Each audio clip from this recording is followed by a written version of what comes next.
Hello, welcome back to Rails Quest. Today we're going to talk about QR codes. I've created a little MVP app that allows you to create events and event invites which have a QR code. And then on the event, you can scan the QR code and make sure that it's a valid access code for the event. It's a very simple app. It doesn't even have all of the features yet, but I wanted to pause for a moment and show you some of the interesting stuff with QR codes because this might be something that you want to integrate with your app. So first, let's do a quick demo. So here's an attendable thing. So these are the events, right? And they're things that have attendees, and that's what makes them attendable. So there you have a very kind of Rails idiomatic odd name, but it is what it is. So let's show this attendable. You can see that it has a beginning and ending date, but here's the interesting bit. We've got a spot with the camera. You can start the camera and see the token from the QR code. Now, if I dive into this attendees list for a minute, you can see that I have myself registered for this event and I've got a QR code.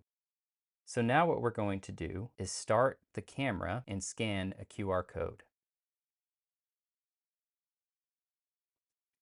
So there we have the successfully scanned token, and you can see it's a big old, probably longer than it needs to be token. You'll see how that works in just a minute. And that's basically it. So what we have here is in the browser, we have a library called JSQR. And JSQR is just a simple, pure JavaScript library that can read QR codes. On the back end, we have our QR code, which is a Ruby gem that generates QR codes. Very simple. Let's take a look at the code.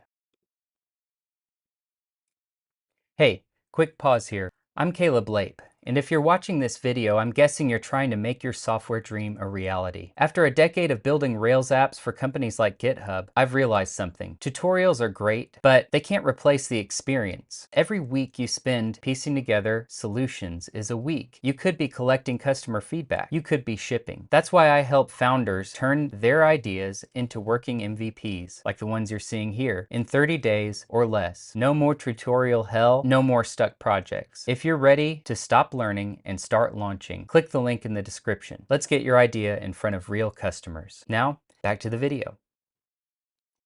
Okay, now that I'm out of the way, we can see the code very clearly here. Very simple model on the attendable. There's not much to talk about there. You just see that we have the attendees associated with that. And here is the UI for the QR code reader. It'll be very familiar to you if you are familiar with Stimulus. So we're using the QR reader Stimulus controller, and we have a few things. We have for camera, SVG, we've got a hidden success thing that gets shown when we have successfully scanned a QR code. We have a video element, which is where the video stream from the camera is going to present, and then a few controls. And this is where the token gets dumped.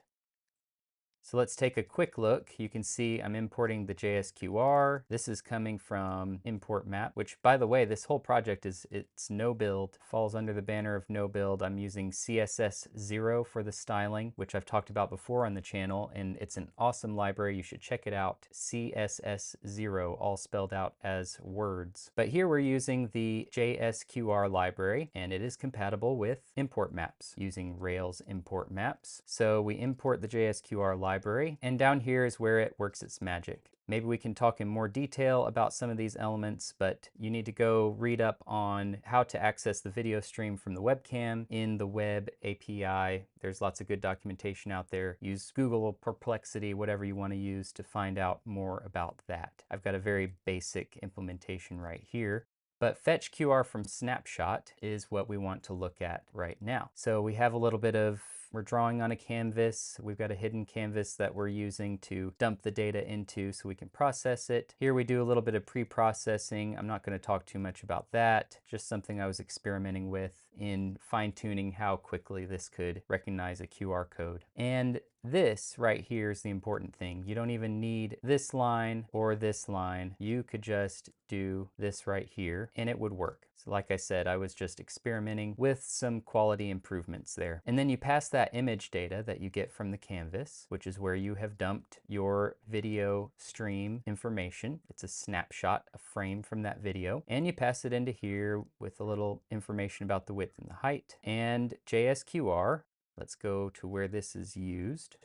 will give you some data. And you can look at the documentation for JSQR to see what exactly it gives you. But I'm simply using the string data right here if we get a result. So it returns null, right? If there's no result and we schedule the next scan. But if we get a QR code, then we stop the process, and you see right here, we get the little green check and the reset button. And the reset button brings us back to the camera.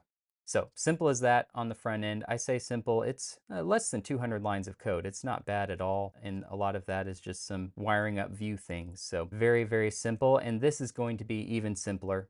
True to Ruby's reputation, the Ruby side of this is much cleaner, much simpler. So I simply have a QR code. We'll show you the view first. And to refresh your memory, let's take a look at the attendees. This is what it looks like: first name, last name, email, QR code. So now that we're oriented on that, you can see we have those three pieces of information, and then we have the QR code. And we have attendee.qrcode SVG, and we pass in some class attributes. Nothing interesting there. And we say that it's HTML safe. And this allows the SVG to render in the view just like that.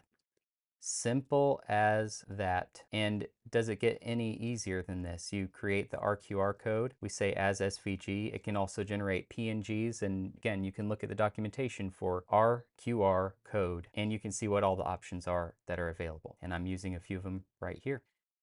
So that is the basic summary of how all of this works. Now you have the tools necessary to create your own QR-powered app. And if you do, I hope you let me know about it. Drop me a line anywhere that I am. I'm on YouTube and I'm on X, LinkedIn. Find me wherever. Check the links below. And please, it helps the channel so much. It helps me so much to know that people are interested. So let me know what you're interested in. Please like and subscribe. And most of all, have a blessed week. I'll catch you next time.